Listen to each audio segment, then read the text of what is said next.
राजनीतिक विज्ञान की जो थर्ड चैप्टर के जो क्वेश्चन आंसर रह गए थे, उन्हें मैं आज कवर करने जा रहा हूँ। आपको पता होना चाहिए कि आप मैट्रिक एग्ज़ाम देने जा रहे हैं। तो बिहार बोर्ड में जितने भी क्वेश्चन पूछे जा चुके हैं अभी तक के, उन क्वेश्चनों को हम देखते हैं कि कौन-कौन से प्रश्न अभी तक पूछे गए हैं, ईयर 2011 से लेकर 2024 तक के। आइए उन प्रश्नों को हम देखते हैं और उसे देखेंगे और चाहेंगे तो उसको एक बार दिमाग में बैठाने का प्रयास करेंगे, ताकि ये क्वेश्चन रिपीट होने की संभावना बनी रहती है, तो ये क्वेश्चन छूटे ना हमारे, ठीक है? और इससे आपको एक पैटर्न भी मिलेगा कि कौन-कौन से क्वेश्चन पूछे जाते हैं, क्वेश्चन कहाँ से पूछे जाते हैं और अब आपके एग्ज़ाम बहुत ही करीब आ रहे हैं, जिसको देख लेंगे, ये आपके लिए बहुत ही फ़ायदेमंद रहेगा। ये लघु के प्रश्न मैं आपके जो करीब फरवरी से मैं कोशिश करूँगा कि आपको अति लघु नहीं, जैसे ऑब्जेक्टिव क्वेश्चन है जितने भी 1 नंबर वाले, उनको मैं लाऊँगा, लेकिन पहले आप लघु के क्वेश्चन को देख लें, ठीक है? तो इसमें पहला क्वेश्चन है आपके राष्ट्रीय राजनीतिक दल किसे कहते हैं? इससे पहले मैं बता दूँ राष्ट्र इससे पहले राजनीतिक दल किसे कहते हैं? यानी राजनीतिक दल किसे कहते हैं? ठीक है? तो इससे पहले उस प्रश्न से देखें परिभाषा ये है कि लोग ऐसा समूह या ऐसा संगठन जिसका कार्य राजनीतिक कार्य करना हो, उसे राजनीतिक दल कहते हैं, ठीक है? लेकिन यहाँ पे पूछा है हमारे राष्ट्रीय राजनीतिक दल नेशनल पार्टी कैसे कहलाएगी? उसके कौन-कौन से कंडीशन है कि वो नेशनल पार्टी कहलाएगी? तो लिखता है यहाँ पर राष्ट्रीय राजनीतिक दल वह है जिसका भारत में कम से कम 4 राज्यों में सक्रिय हिस्सा होनी चाहिए। यानी कम से कम क्या है 4 राज्यों में क्या है वहाँ पे मेंबर उसका होना चाहिए, ठीक है ना? उसकी पार्टी एक्टिव हो वहाँ पर, ठीक है? और उसके बाद लोकसभा चुनाव में क्या है लोकसभा चुनाव में कम से कम उनको पूरे वोट का 6% मिलना चाहिए, ठीक है ना? यानी इंडिया में लगभग 96 लाख वोटर 96 करोड़ वोटर्स है ना? उसमें क्या है 6% वोट मिलना चाहिए। कम से कम नहीं तो कम से कम 2 सीट कम से कम जितना होगा उनको, ठीक? इसके अलावा और भी ऐसे कई कंडीशन है जैसे एक राज्य में सो यानी एक राज्य में कहीं राजनीतिक पार्टी की मान्यता दी गई हो, ठीक है ना? आगे देखते हैं। आपके राजनीतिक दलों की प्रमुख चुनौतियाँ क्या-क्या है? वही समस्या बहुत ही ज़्यादा है। पहला समस्या है आपके वित्तीय संसाधन की कमी, यानी फाइनेंशियल प्रॉब्लम के बारे में बात की जा रही है। देखिए, पार्टी जो है, उनको चुनाव लड़ने के लिए पैसे की बहुत ज़्यादा आवश्यकता पड़ती है। तो उनके लिए एक समस्या रहती है पैसे का इंतज़ाम कहाँ से होगा? ठीक है? वही कहता है कि राजनीतिक दलों को अपने चुनाव का प्रचार और गतिविधियों के लिए पर्याप्त धन की आवश्यकता होती है, ठीक है? तो चंदा के ज़रिए वो क्या है पैसा इकट्ठा करते हैं या फिर कोई पार्टी कोई मेंबर फंड करती है, तो ये होती रहती है। इसको क्या है समानता का अभाव। इसमें प्रॉब्लम ये होता है कि एक पार्टी पहले से तो बड़ी पार्टी जैसे आपके आईएनसी पार्टी में हुई, ठीक है? इंडियन नेशनल कांग्रेस, बीजेपी ये सब पार्टी बहुत ही बड़ी-बड़ी पार्टी है। अब इनके सामने कोई नई पार्टी आती है, अभी छोटी पार्टी आती है, उनके लिए एक समस्या रहता है कि इनसे कम्पीट कैसे करें? इनके साथ क्योंकि कम्पीट करना मुश्किल हो जाता है इसलिए क्योंकि जो बड़ी पार्टी उनके पास पैसा बहुत ही ज़्यादा होता है, ठीक है? और जो छोटी पार्टी में पैसों की कमी होती है। तो ये एक समस्या है यानी एक छोटे पार्टी और बड़ी पार्टी में क्या है एक प्रतिस्पर्धा स्टार्ट हो जाती है यानी स्ट्रगल स्टार्ट होता है इस बात को लेकर कि किसके पास पैसा ज़्यादा है, किसके पास कम। जिसके पास पैसा ज़्यादा रहता है वो आसानी से क्या अपने प्रचार-प्रसार कर पाता है। तो एक समस्या है राजनीतिक दलों के लिए। तथा भारत के राष्ट्रीय राजनीतिक दलों के नाम बताएँ। यानी तो देखो इंडिया में लगभग 700 प्लस पार्टियाँ हैं। लेकिन जिसमें आपके 6 पार्टी को ही क्या है राजनीतिक दल की मान्यता मिली है, नेशनल पार्टी की मान्यता मिल चुकी है। उसमें से आपके पहले पार्टी का जानते हैं आपको बहुत फेमस पार्टी बीजेपी, ठीक है? बीजेपी आपके भारतीय जनता पार्टी जो अभी इसकी सरकार चल रही है, एनआई से चलने का गठबंधन चल रही है। क्या आप जानते हैं ये पार्टी चल रही है फिलहाल की और इसकी स्थापना अप्रैल 1980 से हुई थी और इसको मान्यता कब मिली थी 1984 से। यानी 1980 से लेके 84 के आसपास इसको कहें इसके बीच में ही इसको राजनीतिक पार्टी की मान्यता मिल गई थी। इसका मतलब क्या आईएनसी क्या है? आईएनसी भारतीय राष्ट्रीय कांग्रेस। आप जानते हैं इस पार्टी को और इस पार्टी की स्थापना आपको पता होगा बार-बार याद भी किए होंगे। आपको मालूम है 1885 में एओ ह्यूमन के द्वारा किया गया था और ये पार्टी की स्थापना की गई थी। क्योंकि ये क्वेश्चन आपके बहुत ही कम पूछते हैं अगर आगे होगा तो मैं बता दूँगा। और इनको मान्यता आपको 1968 से इसको मान्यता मिल गई थी राष्ट्रीय पार्टी की, ठीक है ना? नेशनल पार्टी की। इसके बाद अब क्या है, कम्युनिस्ट पार्टी ऑफ इंडिया, ठीक है? सीपीआईएम, ये भी पार्टी है। इसका क्या है, Bahujan Samajwadi party, BSP. BSP थी, अब पता है 1984 में ये पार्टी बनी है और इसको मान्यता 2004 में मिल गई थी। इसमें भारतीय कम्युनिस्ट पार्टी ऑफ इंडिया यानी सीपीआईएम, ये पार्टी मार्क्सवादी पार्टी है और इस पार्टी की स्थापना 1964 ईस्वी में हो गई थी और इनको 1968 में क्या है, राष्ट्रीय हरित दल की मान्यता दे दी गई थी। एक बार आम आदमी पार्टी जो रिसेंटली की पार्टी है, फिलहाल की पार्टी है, ये क्या है, आपके 2012 में स्थापना हुई थी अन्य आंदोलन के बाद, ठीक है ना? और फिलहाल में अभी ये नेशनल पार्टी के तौर पर जानी जाती है और 2023 में इनको क्या है, राष्ट्रीय हरित दल की मान्यता दे दी गई, ठीक है ना? अब देखिए, जनता दल यूनाइटेड जदयू का परिचय दे, यानी आपको पता होगा, आपने आपातकाल के बारे में पढ़ा था, उसमें एक पार्टी बनी थी जनता दल, बल्कि उससे ये पार्टी टूटी हुई है, ठीक है ना? और उससे एक पार्टी का 2 पार्टी का निर्माण हुई थी, इसमें से एक पार्टी ये है जदयू, एक थी राजद। तो यहाँ पे जदयू के बारे में पूछा है, कहते जनता दल यूनाइटेड एक भारतीय राजनीतिक पार्टी है, नेशनल पार्टी नहीं है। कहता जो मुख्य रूप से बिहार में सक्रिय है, बिहार में फिलहाल की सरकार चल रही है। यह पार्टी समाजवादी विचारधारा पर आधारित है, ठीक है ना? और यह कई बार बिहार की सरकार में रही है और इसका प्रमुख नेता ये नीतीश कुमार है। आप बिहार को है तो आपको मालूम है कि आप किस पार्टी या सरकार है, तो क्या है, नीतीश कुमार की, वो क्या है, पार्टी के नाम पे है जदयू। और ये चुनाव चिन्ह को मालूम है, तीर छाप आपको चुनाव चिन्ह मालूम होना चाहिए। अब पता है राजनीतिक दल को लोकतंत्र का प्राण क्यों कहा जाता है? ये क्वेश्चन बहुत ही बुनियादी, ये क्वेश्चन पूछे जा सकते हैं। अब इसमें देखिए क्यों कहा गया है, कहता है राजनीतिक दल यानी जो पार्टी है, वो क्या है, लोकतंत्र की विभिन्न विचारधारा यानी अब आपके डेमोक्रेसी में विभिन्न विचारधारा यानी लोगों के अलग अलग विचारधाराओं को और समुदाय, अलग अलग समुदाय जैसे हिंदू मुस्लिम, ठीक है ना? इसलिए कहा और वर्गों का प्रतिनिधित्व करती है, यानी वर्ग क्या होते हैं, जैसे छोटे जात का, बड़े जात का होता है ना, ऐसे का प्रतिनिधित्व करती है और वे चुनाव के माध्यम से सत्ता का आदान प्रदान करते हैं। यानी क्या होता है, जब एंगल क्या करते हैं, लोगों की बातों को सरकार के सामने, लोगों की बातें का समस्याओं को रखते हैं, ठीक है ना? और उनकी विचारधारा को भी लेकर चलते हैं और ये क्या करते हैं, चुनाव के माध्यम से सत्ता का आदान प्रदान करते हैं, इन सत्ता की ये प्राप्ति करते हैं और सरकार बनाने में मदद करते हैं और इस कारण लोकतंत्र में से प्राण कहा जाता है। क्योंकि ये भाग नहीं लेंगे तो क्या है, सरकार कैसे बनेगी? और ये भाग लेते हैं और सभी वर्गों के, अलग-अलग समुदाय के लोगों की बातों को रखते हैं और सरकार बनाते हैं, इन सत्ता में साझेदारी करते हैं। अब है कि दबाव समूह से आप क्या समझते हैं? दबाव समूह से क्या समझते हैं? दबाव समूह वे संगठन हैं जो सरकार या नीति निर्माताओं पर अपने विशेष हितों या उद्देश्यों को पूरा करने के लिए दबाव डालते हैं, जैसे श्रमिक संगठन, व्यापारी संघ या पर्यावरणीय समूह। यानी लोग ऐसा समूह होता है जो सरकार से अपनी मांगों को मांगते हैं, कि मांग करते हैं सरकार हर मांगों को पूरा करे। इस सिलसिले में श्रमिक संगठन आता है, किसान वगैरह आ सकते हैं, व्यापारी बिजनेसमैन वगैरह आ सकते हैं, ठीक है ना? इसके बाद पर्यावरणीय समूह यानी जो इन्वायरमेंट को लेकर, यानी आपके पर्यावरण को लेकर जो कंसर्न जताती है, वो क्या सरकार के प्रति क्या है, दबाव डालती है। फिर सरकार कहीं इनकी बातों को सुने, ठीक? आप कहें राजनीतिक दल दल की परिभाषा लिखे, ये आप परिभाषा देख लेंगे। बता चुके पहले भी, राजनीतिक दल एक संगठन है जो चुनाव के में भाग लेने के लिए गठित किया जाता है, ठीक है?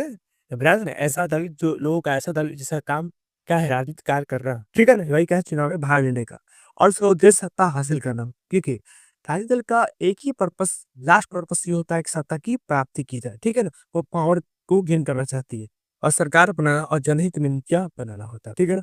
आप पता है भारत के बहुदलीय प्रणाली को क्यों अपनाएं? देखिए, आप जानते हैं कि एक दलीय, द्विदलीय क्या है, बहुदलीय, ठीक है ना? तो एक दलीय एग्जाम्पल होते हैं, चाइना हो गए, आपके नॉर्थ कोरिया वगैरह, ये क्या है, एक दलीय व्यवस्था है। और जैसे अमेरिका देख लीजिए, ब्रिटेन देख लीजिए, वहाँ पे क्या है, बहुदलीय व्यवस्था की गई है। लेकिन भारत में क्या है, बहुदलीय व्यवस्था नहीं। यहाँ पर क्या है, बहुदलीय व्यवस्था, यहाँ पे एक दलीय, दो दलीय व्यवस्था नहीं की गई। अब क्यों नहीं की गई, वो क्वेश्चन, ये बात को हम देखते हैं। कहते हैं भारत ने बहुदलीय प्रणाली को अपनाया ताकि विभिन्न जातियों, धर्म और समुदायों का प्रतिनिधित्व सुनिश्चित हो सके और देश में सामाजिक विविधता को बढ़ावा मिले। यानी क्योंकि इंडिया में क्या है, अलग अलग धर्म के लोग रहते हैं, ठीक है ना? और यहाँ पर जाति व्यवस्था और ऐसे भी गड़बड़ है थोड़ा बहुत। तो यहाँ पर अगर दुअली सिस्टम रहता तो प्रॉब्लम होता है। किसी को मौका मिलता है, किसी को नहीं मिलता है।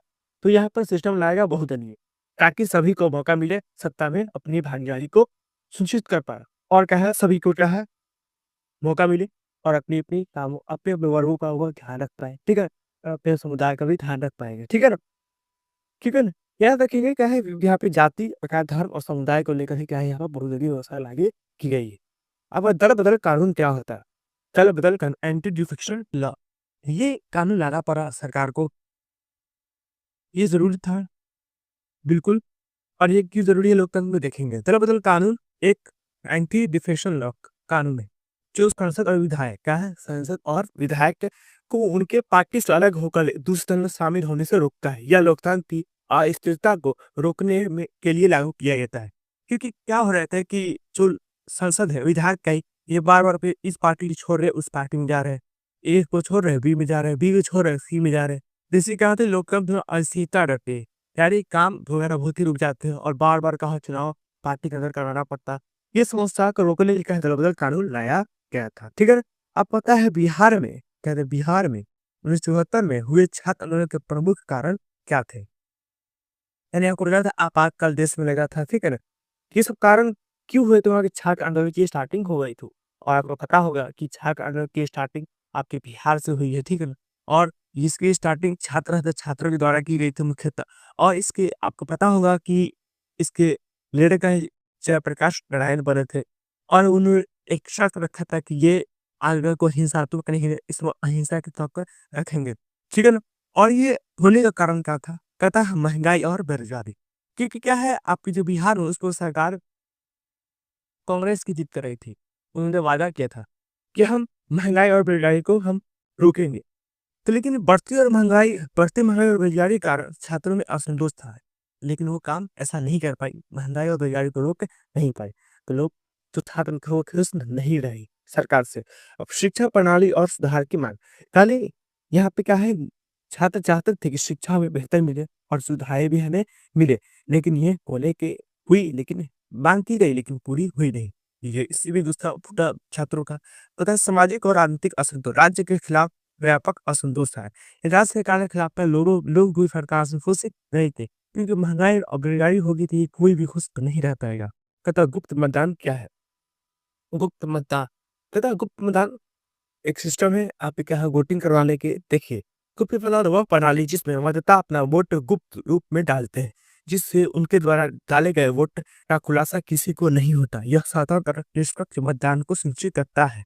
यानी जैसे आप जाकर वोट डालेंगे, तो ये पता नहीं चलता कि आपने किसको डाला, किसको नहीं डाला। और ये लोकतंत्र में बहुत ही ज़रूरी है, ठीक है? और ये होना ऐसा ही चाहिए। सूचना का अधिकार आंदोलन का मुख्य उद्देश्य क्या था? आरटीआई। आपको इसके बारे में पढ़ा भी होगा, राजस्थान से स्टार्टिंग हुई थी इसकी। कतः सूचना का अधिकार आरटीआई आंदोलन का मुख्य उद्देश्य सरकारी कामकाजी की पारदर्शिता को बढ़ाना। यानी ये बताना इसको ज़रूरी, सरकार ने किसी नीति के लिए या फिर किसी जो सरकार नीतियाँ लाती रहती है, ठीक है ना? और कुछ स्कीम सरकार लाती, योजनाएँ लाती रहती है और लोगों को पता चले, ठीक है ना? तो इसलिए सरकार को कहा गया, सरकार से अपील की गई कि आप पारदर्शिता लाइए, यानी पता चले कि सरकार के कहाँ से किसी योजना के लिए 100 करोड़ रुपया है, तो वो कहाँ-कहाँ खर्च हुए, हमें मालूम चलना चाहिए। क्योंकि ये लोकतंत्र में आप हैं, तो आपको इतनी छूट मिलनी चाहिए। इसके अलावा कहता है तथा नागरिकों को सरकारी जानकारी तक पहुँचे और वे जनहित में सवाल उठा सके। यानी लोगों को पता चले कि हमारे जो टैक्स से पैसा गया है, वो अगर 100 करोड़ अलर्ट हुआ इस योजना के लिए, वो कहाँ-कहाँ खर्च हुए हैं। ये ज़रूरी है और लोकतंत्र में होना चाहिए। अगर नहीं होता तो ये लोगों के अधिकारों के लिए लोगों के अधिकार में क्या है, गड़बड़ी हो रही है, अधिकार नहीं मिल रहे हैं। लोकतंत्र में क्या है, आपको जानने की आज़ादी दी गई है। तो आरटीआई का मतलब क्या है, आप पता कर सकते हैं, ठीक है ना? कि ये इस योजना में कैसे कितना पैसा लगा, कौन पैसे कितने पैसे कहाँ लगे, किस योजना में लगे, ये पता लगा सकते हैं आरटीआई के दबाव से। लोकतंत्र निर्माण में राजनीति दल की क्या भूमिका होती है? लोकतंत्र, इससे पहले क्वेश्चन था, लोकतंत्र में राजनीति दल की रा राजनीति दल को प्राण क्यों कहा गया था, ठीक है? उसी टाइप का एक क्वेश्चन है। लोक मत निर्माण में राजनीतिक दल की क्या भूमिका होती है? कहता है राजनीतिक दल लोकमत निर्माण में सक्रिय भूमिका निभाते हैं, एक्टिव अपना रोल निभाते हैं। वे जनता के बीच मुद्दों को उठाते हैं, उनका समाधान प्रस्तुत करते हैं और चुनावों के दौरान मुद्दाओं को जागरूक करते हैं। यानी क्या है, लोगों के बीच आते हैं, उनके मुद्दाओं को सुनते हैं, ठीक है? उनकी जो प्रॉब्लम है, उनकी जो इच्छा है, उनको सुनते हैं। इसके अलावा उनका समाधान क्या होगा, समाधान करने को वो क्या है, अपने विचार रखते हैं, ठीक? कि हम ऐसे-ऐसे आपके चुनाव क्या है, आपके प्रॉब्लम को हम हल कर देंगे। और क्या करते हैं वो, जब चुनाव आते हैं लोगों को जागरूक करते हैं कि आप जो को वोट देना है, किसको देना है, किसको नहीं देना, हमें दीजिए, ठीक है? ऐसा होता रहता है और लोगों को बताता है कि लो वोट देना है तो देना है, ठीक है ना? ये लोगों को बताते रहते हैं। यही आपके लोकमत निर्माण में ये सहयोग प्रक्रिया पड़ती है। आगे हमें क्वेश्चन है कि सूचना का अधिकार किस प्रकार लोकतंत्र पर कार्य वाला है? वापस देखते हैं इस क्वेश्चन को। सूचना का अधिकार लोकतंत्र का कार्यपाला इस प्रकार है कि यह नागरिक को सरकारी गतिविधियों पर नजर रखने का अधिकार देता है। कि का लोकतंत्र में आपको आजादी दी गई, आपको जानने का अधिकार दिया गया है। तो सरकार की गतिविधि है, सरकार क्या कर रही है, नहीं कर रही, इस तरह ध्यान दे सकते हैं। ठीक है? आप अब जिस सरकार नीति और निर्णय की पार्श्ववर्ती और भ्रष्टाचार पर काबू पाया जा सकता है। अगर लोगों को मालूम होगा कि पैसा कहाँ खर्च हुआ, तो क्या है, लोग भी संतुष्ट रहेंगे और कहीं गलत जगह पे खर्च होगा तो लोग क्या है उसके लिए सवाल उठाएँगे और ये ज़रूरी है, आगे ही होना चाहिए। ठीक है? अब अगला क्वेश्चन आपके लॉन्ग टाइप क्वेश्चन, पर इनको मैंने बहुत ही शॉर्ट में लाया है और पॉइंट वाइज़ लाया है, ताकि आप इस पॉइंट को याद रखेंगे, तो इनको इतना भी लिख देंगे तो आपका नंबर ऑटोमेटिक कहीं अच्छे नंबर मार्क्स मिलने की संभावना है, क्योंकि ये जितने भी आंसर है, ये पूरा टॉपिक टू टॉपिक आंसर है और चाहे तो आप इसको बढ़ाकर भी लिख सकते हैं। देखिए क्वेश्चन को, राजनीतिक दल किस तरह सत्ता में साझेदारी करते हैं? तो क्या है, लिखेंगे निम्नलिखित इस तरह करते समय राजनीतिक दल सत्ता में साझेदारी करते हैं, जैसे गठबंधन सरकार। क्या है, गठबंधन की सरकार, जब किसी एक दल को स्पष्ट बहुमत नहीं मिलता तो कोई दल मिलकर सरकार बनाते हैं, जैसे ए बी सी कोई दल होगी, ठीक है? मान लेते हैं सीट की सीट 10 सीट है, ठीक है? और किसी दो पार्टी को आई 3 वोट आए, 3 सीट आई और एक को 4 थी। तो आप सोच रहे हैं कि 4 वाले जीत जाएँगे, लेकिन नहीं। यहाँ पे सिस्टम ये होता है कि 50+1% 50% प्लस 1 सीट आना चाहिए, तब क्या है वो सरकार बना सकती है। तो तीनों पार्टी में कोई एक पार्टी सरकार बना नहीं पा रही क्योंकि स्पष्ट बहुमत मिला नहीं है। तो क्या करेगी ये? किसी अन्य पार्टी से ये क्या है साथ मिलेगी, यानी गठबंधन करेगी और तब के ये सरकार बनाती है। जैसे अभी आपकी इंडिया अलायंस बनी थी, एनडीए, तभी क्या है आपकी भाजपा की सरकार नहीं, क्या है एनडीए की सरकार है। और इसमें आपके बीजेपी आपकी शामिल है, ठीक है? इसे आपका पेंशुअर की पार्टी शामिल है। ऐसे ही क्या है 2 पार्टी और भी शामिल है, जिससे वो सरकार एनडीए की गठबंधन की सरकार चल रही है फिलहाल। अतः क्षेत्रीय दलों की भागीदारी तथा केंद्र और राज्य सत्ता पर क्षेत्रीय दलों के की प्रतिनिधि सत्ता में शामिल देते रहते हैं, ठीक है?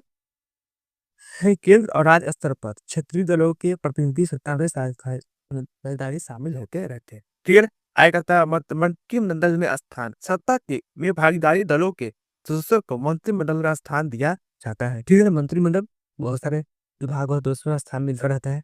नीति निर्माण, देखो कोई पार्टी गठबंधन करती है, वो डिमांड रखती है कि हमको ये विभाग चाहिए, हमें ये मैं ये विभाग में जाऊँगा। जैसे कोई डिमांड करे, मुझे इस बिजली विभाग में चाहिए, मैं ये सीट चाहिए, वो सीट चाहिए, वो सीट चाहिए, वो डिमांड करती रहती है। ये कहता है नीति निर्माण में सहयोग, गठबंधन दलों के नेता नीति निर्माण प्रक्रिया में सक्रिय रूप से निभाते हैं, भाग मिलते हैं। जब कानून बनेगी थी, उनकी भी भागीदारी रहेगी और ये भी चाहिए तो सरकार तय कर जिस पार्टी से जुड़े हुए इसके साथ मिलकर नीति निर्माण कर सकती है, यानी कोई कानून बना सकती है। आगे विभिन्न जन आंदोलन में महिलाओं की क्या भूमिका थी? जन आंदोलन में क्या-क्या भूमिका थी महिलाओं को, वो आज हम देखने जा रहे हैं। देखते हैं, कहता है कि महिलाओं ने जन आंदोलन में महत्वपूर्ण भूमिका निभाई, जैसे चिपको आंदोलन। आपको चिपको आंदोलन के बारे में मालूम है? देव टेढ़ी नामक गढ़वाल से जगह से स्टार्ट हुई थी उत्तराखंड के। और आपको मालूम होना चाहिए इसके प्रमुख प्रवक्ता आपको मालूम है सुंदरलाल बहुगुणा थे और 1970 के दशक में इसकी स्टार्टिंग हुई थी, ठीक है? 1960 के 70 के दशक में इसकी स्टार्टिंग हुई थी। 1967 है शायद, हाँ, 1967 के दशक, ये स्पेसिफिक ईयर है, ठीक है? देख लेंगे। कहता है महिलाओं ने जंगल की रक्षा के लिए पेड़ों को लगाया और वनों की कटाई पर विरोध लगाया। यानी महिलाओं ने क्या किया, पेड़ जाके चिपक दी और कही कि पहले हमें काटो तब इस पेड़ को काटो। तो कुछ हद तक माना जाता है कि पे रुकना कट्टा रुक गया था कि यहाँ पे जान जा सकती थी। इसलिए क्या है, महिलाओं का बहुत बड़ा योगदान है। नर्मदा बचाओ आंदोलन, आपको मालूम है मेघा पाटेकर के बारे में, वो क्या महिलाएँ थी, ठीक है? और नर्मदा एक नदी का नाम है, ठीक है ना? तो मेघा पाटेकर जैसी महिलाओं ने स्थापित के अधिकारों की रक्षा के लिए संघर्ष किया। यानी अगर नदी है, नदी नर्मदा नदी है, अगर उस तरफ बाँध बनाते हैं, तो बाँध बनाने के लिए बहुत ऊँचा बाँध बनता है, उसके लिए मिट्टी वगैरह की आवश्यकता पड़ती है। और बाढ़ ब बनती है, बाँध बनती है, तो उसके आस-पास के जगहों को खाली करना पड़ता है, क्योंकि अगर बाँध टूट गया तो वो पूरे लोग डूब जाएँगे, ठीक है? और इसके अलावा आस-पास की मिट्टी की आवश्यकता पड़ती है, इनकी मिट्टी को उठा करना, लेवल को बढ़ाना है, तो इसके लिए क्या है, गाँव वालों को ज़रा छोड़ना पड़ता है, ठीक है ना?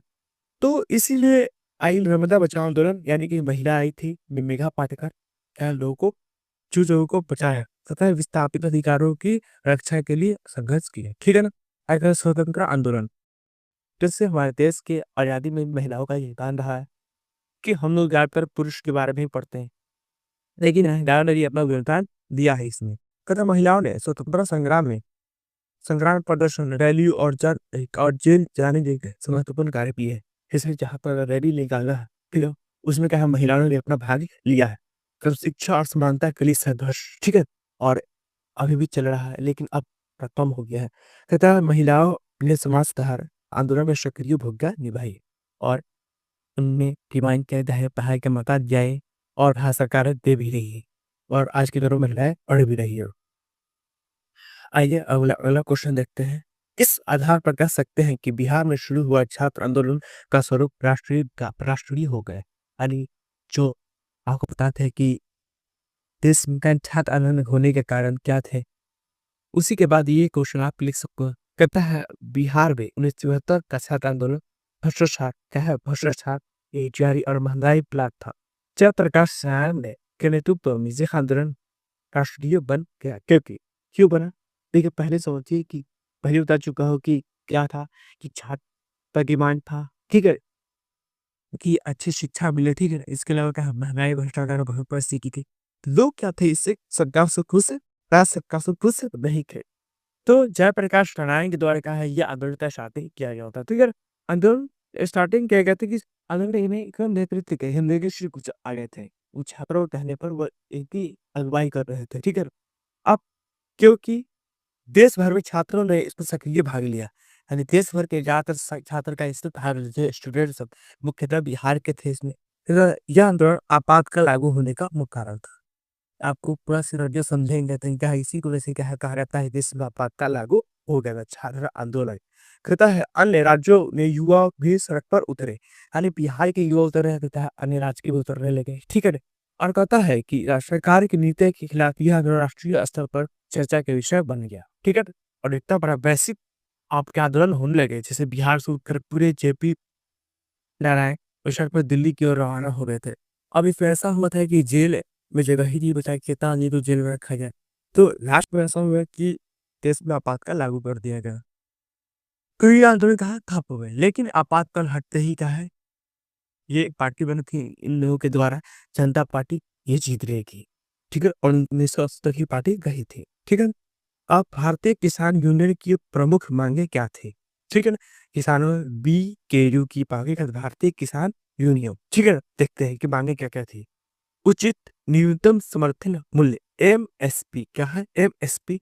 कभी आप इसके बारे में यूट्यूब पर देखेंगे एमएसपी क्या है नहीं में, तो यहाँ पर देख लेंगे क्या है उचित न्यूनतम समर्थन मूल्य, यानी हमें एक उचित मूल्य, न्यूनतम यानी कम से कम उचित मूल्य हमें मिलना चाहिए किसी वस्तु को बेचने की, वस्तु नहीं समझिए, जो खाद्यान्न फसल है उसके लिए, कह रहा है किसान को उनकी फसलों का सही दाम मिले, यही डिमांड था। फिर ज़्यादा भी क्या होगा ना रिसेंट में, एक था किसान को भी एक ही पे हो गया था, वो क्या किए, गोभी ने बेचे नहीं, उस खेत नहीं का इसको वापस चेक किए हैं। ये किसानों को इससे बहुत हानि होता है। बिजली और पानी में सब्सिडी, सरकार का डिमांड है कि हमें सब्सिडी मिले बिजली और पानी, ताकि पर्यावरण का काम किया जा सके। अगर कृषि ऋणों की माफी, किसान को किसान को बैंक से कर्ज में राहत मिले, ठीक है ना? इससे राहत न मिलने का तात्पर्य ये है कि कुछ ऐसा होता है कि आपदा के कारण फसल नहीं हो पाई, तो क्या है, लोन चुकाना है टाइम पर, उस ये कहते हैं कि हमें कुछ समय दिया जाए, राहत मिले, कुछ कम हमें क्या है दर पर ब्याज मिले ताकि क्या हम उसको चुका पाएँ। ठीक है? अतः भूमि अधिग्रहण कानून में सुधार, किसान को भूमि उचित मुआवजा देकर आय ली जाए। ठीक है? यानी किसानों को भूमि की भी समस्या है, वो भी क्या भूमि के लिए सरकार को क्या डिमांड कर रही है। ठीक है ना? अब पता है राष्ट्रीय एवं राज्य स्तरीय राजनीतिक दलों की मान्यता कौन प्रदान करता है और इसके मापदंड क्या है? देखिए, मान्यता देने वाला निकाय कौन है? भारतीय निर्वाचन आयोग। अब ये भी क्वेश्चन पूछा है कि भारत में चुनाव कौन करवाता है? भारतीय निर्वाचन आयोग। वहाँ पर कौन होता है? निर्वाचन आयोग होता है। याद रखिए निर्वाचन आयोग। ठीक है ना? अब पता है मापदंड क्या है? राष्ट्रीय स्तर पर पहले बता दें 4 राज्यों में सक्रियता, ठीक है ना? सक्रियता यानी एक्टिव मेंबरशिप और क्या लोकसभा में 6% या वोट या फिर 4 से मिलना चाहिए, ठीक है ना? राज्य जो कैसे लड़ेंगे? राज्य में क्या है जो मुख्यमंत्री चुनाव होते हैं, उसमें क्या 6% वोट और विधानसभा में 2 सीट कम से कम होना चाहिए। तो अब राज्य स्तर की पार्टी बन जाएँगे, नहीं तो अब क्षेत्रीय की पार्टी रहेंगी। कहता है राजनीतिक दलों की प्रभावशाली बनाने के 3 उपाय बनाएगी। राजनीतिक दल प्रभावशाली कैसे बनेंगे? यानी इफ़ेक्टिव कैसे बनेंगे? इसके उपाय बताइए। पारदर्शिता बढ़ा, कैसे? पार्टी फंडिंग और खर्च में पारदर्शिता लानी चाहिए। यानी पता हो कि पार्टी पैसे कहाँ से ला रही है और कहाँ-कहाँ खर्च कर रही है, पता होना चाहिए। जैसे अभी फिलहाल इलेक्टोरल बॉन्ड के बारे में सुना होगा आप लोगों ने। एक धंधा फूटा था, इस प्रकार पार्टियाँ क्या थी, बिना लोगों को बताए क्या कंपनी से चंदा ले रही थी और लोगों को मालूम से नहीं था। लेकिन सुप्रीम कोर्ट ने कहा है सभी पार्टी को फटकार लगाई और कहा कि आपको बताना पड़ेगा कि आपको कहाँ से पार्टी मिला। इस तो तभी आपको कितना पार्टी दिया था। तो इस चीज़ से सभी पार्टियों ने कहा चंदा ज़्यादातर के इंडिया के लगभग मुख्यतः पार्टी जितने भी वो सब चंदा लिए थे। इससे लोगों को मालूम चला कि कौन पार्टी कहाँ से पैसा ले रही है, किस कंपनी से ले रही है, वो कंपनी सही या थी गलत है। तो लोग अपना परसेप्शन बना पाते हैं, ठीक है ना? सरकार के प्रति। खतरा आर्थिक लोकतंत्र, पार्टी के सभी सदस्यों को निर्णय लेने के लिए प्रक्रिया में शामिल करना चाहिए, ठीक है? यानी ऐसा ना हो कि कोई पार्टी का मुख्य लीडर वही क्या सब निर्णय ले ले, ऐसा नहीं है। पार्टी में जितने ही मेंबर है, वो सब मिलकर क्या है निर्णय ले किसी काम को। उम्मीदवार चयन प्रक्रिया में सुधार, उम्मीदवार का चयन निष्पक्ष और योग्यता के आधार पर होनी चाहिए। कहीं परिवार वाला सिस्टम नहीं रहना चाहिए, जो योग्य है उसको क्या चुना जाना चाहिए। उम्मीदवार जो खड़ा होता है के साथ सदस्य के तौर पर विधायक के तौर पर खड़ा होता है। क्या करता है राजनीतिक दलों का कार्य का वर्णन करें। जो आपके पॉलिटिकल पार्टी है, उनको उनके कार्य क्या-क्या है वो देखते हैं और वर्णन करना है। चुनाव में भाग लेना, पहला काम यही है चुनाव में भाग लेना। वो क्या करते हैं, कल विभिन्न स्तरों पर चुनाव में निर्धारण को खड़ा करते हैं, ठीक है ना? कहते हैं जनता की समस्या को उठाना, जनता की माँगों को समस्या को सरकार के तक पहुँचाते हैं, ठीक है? ये पार्टी क्या है जनता की समस्याओं का है सरकार के प्रति रखते हैं, सरकार के सामने रखते हैं। सरकार बनाना और चलाना, यानी जीतने के बाद बहुमत प्राप्त करने के बाद क्या है सरकार का गठन करते हैं, ठीक है? सरकार चलाते हैं, सत्ता की प्राप्ति करने के बाद एक विपक्ष की भूमिका निभा रहे हैं। जब हार गए, अगर आप हार गए, तो क्या है विपक्ष में चले जाएँगे और सरकार के नीतियों की क्या है आलोचना करना, यानी सरकार अगर कोई गलत नीति आती है उसकी आलोचना करेंगे। कहते हैं विचारधाराओं का प्रसार, विचारधारा, वो क्या सोचते हैं, वो आगे जीत कर क्या करेंगे? जनता को अपने विचार की नीतियों के प्रति जागरूक करना। जैसे कोई पार्टी कहती है कि हम आएँगे तो 5 किलो चुनाव दें, 5 किलो क्या है अनाज देंगे। कुछ पार्टी ऐसी है, वो कहती है कि हम बिजली फ्री देंगे, कुछ कहती है कि हम स्कूल शिक्षा अच्छा कर देंगे। ये पार्टियों की विचारधारा तौर पर शामिल होती है, उनकी नीतियाँ ये होती है और कुछ लोगों की नीति ये होती है कि हम समाजवादी होंगे, किसी को क्या पूंजीवादी हैं, किसी को क्या मार्क्सवादी होंगे, क्योंकि विचारधारा होती है। और लोगों को जो पसंद आता है वो क्या है उनको वोट करते हैं। चिपको आंदोलन का मुख्य उद्देश्य क्या है? ऐसे को बहुत बड़ा लिखना है लेकिन मैं इसको मैं मुख्य टॉपिक को यहाँ लिख दिया हूँ। वन संरक्षण, ये पूछता भी है चिपको आंदोलन किससे संबंधित है? वन संरक्षण से। वनों की कटाई पर रोक का पर्यावरण की रक्षा कर रहा है, ठीक है ना? यही था। स्थानीय अधिकार, ग्रामीण समुदाय को उनके संसाधनों पर अधिकार देना था। इसमें क्या हुआ था कि आंबू के पेड़ वो क्या है काटने नहीं दिया था ग्रामीण लोगों को और क्या है बाहर कम्युनिटी को काटने दिया जा रहा था। तो स्थानीय लोगों को मौका संसाधन का फ़ायदा नहीं उठा पा रहे थे। अतः महिला सशक्तिकरण, इस आंदोलन में महिलाओं का नेतृत्व किया। महिलाओं ने नेतृत्व किया था। मुख्यतः महिलाएँ इसमें बहुत भाग ली थी इसमें भी। अतः पर्यावरणीय जागरूकता, समाज के में पर्यावरण महत्व को समझाना समझाना, यानी लोगों को पता चले पेड़ रहना बहुत ही ज़रूरी है। कहता है बिहार में छा दल का प्रमुख कारण, रिपीट हो रहा है बार-बार ये क्वेश्चन देख ले। कहता है भ्रष्टाचार और महँगाई, सरकार का बढ़ते भ्रष्टाचार और क्या करप्शन इसको बोलते हैं जिसे, और महँगाई के खिलाफ आंदोलन, बेरोज़गारी, युवाओं के लिए रोज़गार के अवसर की कमी हो गई थी। इसके अलावा शिक्षा प्रणाली में सुधार, शिक्षा की सिस्टम अच्छी नहीं थी, बेहतर माँग की जा रही थी, शिक्षा बेहतर की जाए। राजनीतिक असंतोष, लोग क्या है सरकार के नीतियों से खुश नहीं थे, नाराज़ थे। ठीक है? अब पता है विपक्षी दलों में कि इन्हीं 3 कार्यों के लिए थे। ये जो पार्टी हार चुकी है उनके 3 पार्टियों को हार चुकी उनके 3 कामों को लिखे हैं। कहते हैं अभी जैसे एनडीए की सरकार है, लेकिन अभी इंडिया अलायंस क्या है? विपक्ष में। यानी क्या है कांग्रेस बोल लीजिए ना उसको, एक तौर पे मोटा-मोटी तौर पर। वो क्या है विपक्ष में नहीं है। ठीक है ना? वो क्या है सरकार के गलत काम की आलोचना करते रहते हैं। कहता है सरकार की नीतियों की समीक्षा करना, विपक्षी दल सरकार की योजनाओं और नीतियों का मूल्यांकन करते हैं, चेक करते हैं काम सही या फिर गलत है, ये चेक करते रहते हैं काम होता है। आय कहता है वैकल्पिक नीतियों का सुझाव, जरूरत पड़ने पर सरकार को बेहतर विकल्प प्रस्तुत करना। अगर कोई प्रॉब्लम आ चुकी है, ठीक है? और विपक्षी दल के पास उसका समाधान हो तो वो क्या सरकार को सजेस्ट कर सकती है कि आप ये कीजिए। कहता है जनता की आवाज़ उठाना, जनता की समस्याओं और मुद्दे को संसद और अन्य मंचों पर रखना, क्योंकि संसद भवन में जाते हैं तो क्या है जनता की समस्याओं को रख सकते हैं ये, ठीक है ना? अब पता है लोकतंत्र विपक्षी दलों की भूमिका विस्तार योजना की बस वही है, वापस रिपीट हो रहा है। सरकार की जवाबदेही सुनिश्चित करते हैं, सरकार से सवाल पूछते हैं, ठीक है? कहता है संसद में बहस और चर्चा का प्रोत्साहित करते हैं, ठीक है? संसद में क्या है आप सभी टीवी पे जाकर देख सकते हैं कैसे बहस होती रहती है। वैकल्पिक विचार प्रस्तुत करते हैं, वापस बोल चुके हैं। जनता की समस्या को रखते बोल चुके हैं, लोकतंत्र मूल्य की रक्षा करते। प्लीज़ देखते हैं कि जो सरकार जीत कर रही है सत्ता में, वो क्या है लोकतंत्र के मूल्यों को चढ़ रही है या फिर यही चढ़ रही है। ये वो चेक करते रहते हैं। राजनीतिक दल देश के विकास में किस तरह योगदान करते हैं, किस प्रकार योगदान करते हैं, ये क्वेश्चन पूछ सकता है। नीति निर्माण, क्या है नीति निर्माण क्या है? कानून बनाती है। कहता राजनीतिक दल देश के आर्थिक और सामाजिक विकास के लिए नीतियाँ बनाती रहती है। देश की आर्थिक और समाज नियोजित हो और देश का कैसे फाइनेंशियल कब फाइनेंशियली क्या है आगे बढ़े, हम पैसा पैसा कैसे इरादा देश का, ठीक है? कहता है जनता की भागीदारी, चुनाव चुनाव के माध्यम से जनता की निर्णय प्रक्रिया में शामिल करते हैं। यानी जनता को क्या है निर्णय प्रक्रिया में क्या है शामिल करते हैं, ठीक है? बात रखेंगे।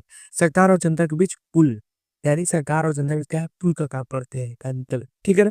कहता है जनता की समस्याओं को सरकार तक पहुँचाते हैं, ठीक? चुनाव सुधार आंदोलन, समाज के में सुधार लाने के लिए आंदोलन चुनाव नेतृत्व भी ये करते हैं, ठीक है ना? लोकतंत्र में राजनीतिक दलों की आवश्यकता क्या क्यों ज़रूरी है लोकतंत्र में राजनीतिक दल? और इसी से रिलेटेड क्वेश्चन है लोकतंत्र में लोकतंत्र में क्या है राजनीतिक दल को प्राण क्यों माना गया है? विभिन्न विचारधाराओं का प्रतिनिधित्व, देखिए लघुत्तम से कहा दीर्घतम था इसको लॉन्ग करके पूछ रहा है। कई दल विभिन्न दलों विचारधारा को मंच पर लाते रहते हैं, ठीक है ना? चुनाव प्रक्रिया में सरल बनाते हैं, राजनीतिक दल उम्मीदवार खड़े करके चुनाव को व्यवस्थापित करते हैं, ठीक? सामाजिक और आर्थिक मुद्दों का समाधान, जनता और समस्याओं का हल निकालने की भूमिका निभाते हैं ये, ठीक? और लोकतंत्र प्रक्रिया को मजबूत करते हैं और दल को प्रभावी बनाते हैं, ठीक है ना? और अपने लास्ट क्वेश्चन देखेंगे इसको, गठबंधन की सरकार किस प्रकार लोकतंत्र को प्रभावित करती है? अरे! लोकतंत्र की सरकार है, तो लोकतंत्र में क्या फ़ायदा है? क्या इससे नेगेटिव साइड और इसका क्या पॉज़िटिव साइड है? ठीक है, ये देखते हैं। सकारात्मक पहलू यानी पॉज़िटिव प्रभाव क्या पड़ता है? इम्पैक्ट क्या है देखेंगे। गठबंधन विभिन्न विचारधारा और समुदायों के बीच एक मंच फैलाकर संदर्भ रहता है। यानी एक दूसरे से क्या तालमेल को ये बढ़ा देता है, ठीक है ना? कनेक्शन को बढ़ाता है। नकारात्मक प्रभाव, गठबंधन सरकार में निर्णय लेने में कठिनाई होती है और अस्थिरता हो सकती है। यानी क्या है 2 पार्टी मिली है और दोनों की विचारधारा अलग-अलग है। तो उसमें क्या होता है बीच का रास्ता निकालना थोड़ा टफ हो जाता है, ठीक है? और अब एक प्राथमिक या छोटे दलों और अल्पसंख्यकों को सरकार में प्रतिनिधित्व देता है। देखो इससे फायदा ये होता है, कोई पार्टी छोटी, ठीक है ना? और एक बड़ी पार्टी। छोटी पार्टी की सीट कम मिली है, ठीक है ना? तो उनको एक मौका मिलता है कि वो क्या है सत्ता में जा सकती है। कैसे? गठबंधन की सरकार करके। उनको सरकार चलाने का मौका कम मिलता है। यानी कहता है यह छोटे दलों को और अल्पसंख्यकों को सरकार में प्रतिनिधित्व देकर देता है। नीतियाँ नीतिगत बाधाएँ कई बार विभिन्न दलों के विचारधाराओं में टकराव के कारण नीतियाँ धीमी हो जाती है। यानी काम जो होता है वो क्या स्लो हो जाता है। ठीक है? अब इतने क्वेश्चन हो गए अब आगे के देखेंगे ठीक है?